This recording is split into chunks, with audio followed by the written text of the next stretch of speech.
Hi guys, welcome back to my channel. This is me, Kim, your AFAM Hunter. At nandito tayo ngayon para ibigay sa inyo ang ating top 10 na pinakamasarap na AFAM na na-chenes ni Miss AFAM Hunterer.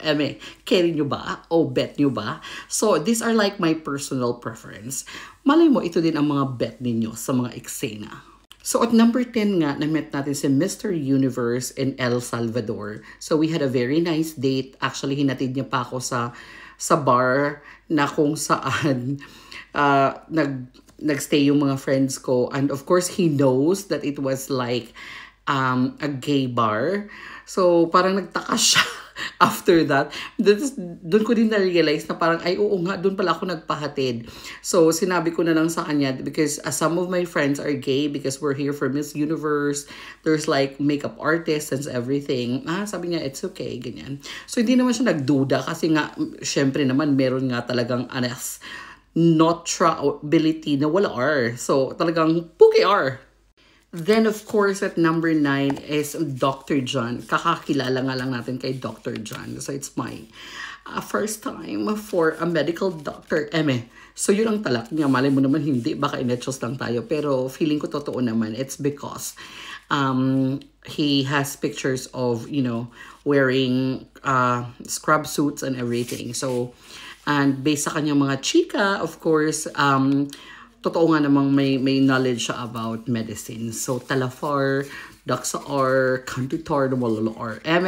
So, kaya nga super nabitan ko naman siya because we had like a house party. Nag-drinks kami together. And syempre, alam mo na after that, nasa ganong mga eksena. And number 8, of course, we have the Danish boy.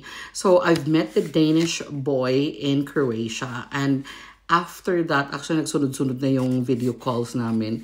We were video calling for almost a year at medyo nagsawa na lang din kami, nagka-girlfriend na din siya. So, you could see the evolvement niya nung bagets pa siya, tapos nung nagkaroon na siya ng mga facial hairs and everything. So, talafar, makikita mo yung talagang yung pag-iiba din ng katawan niya, Emerut, na dati, walang buhok, tapos ngayon mabuhok na siyang mga eksena, ganung mga drama.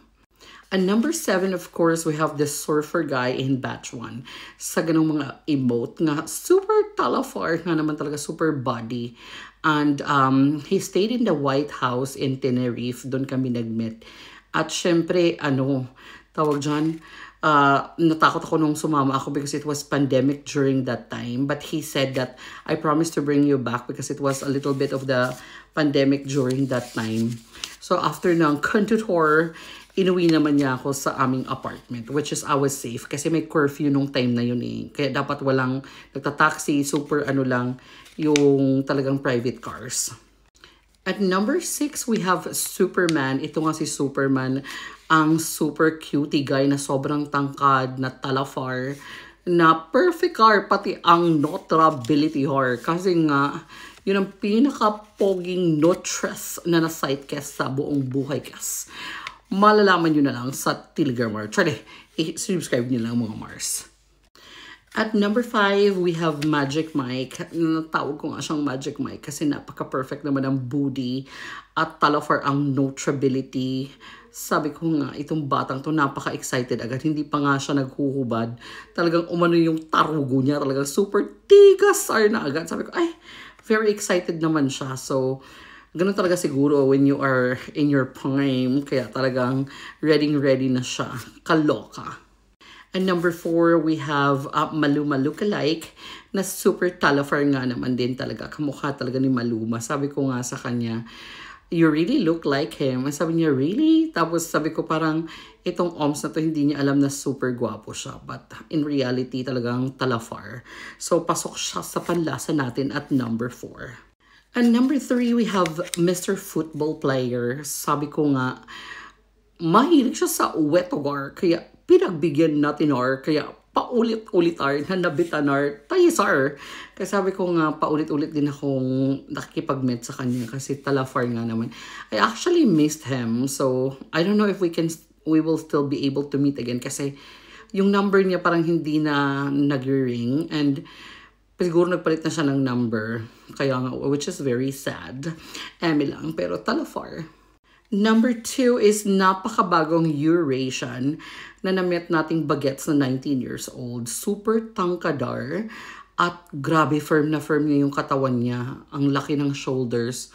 At ito talaga sabi kong laceration ang nangyari dahil super tabaar na habaar ang notrability har na tigasar. Talagang naloka ang Foca Shellar.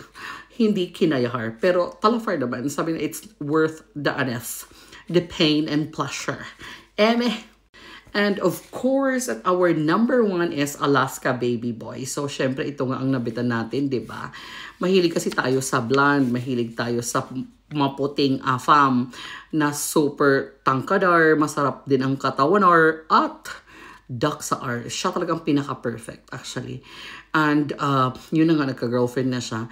After nga naming mag-meet, pilit-pilit ko pa yun na talagang makipagkita ulit. Sabi ko nga, I'm going to fly there again if you wanna meet me up.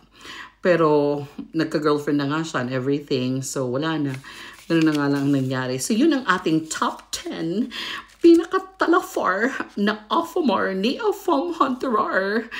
Go na mga Mars!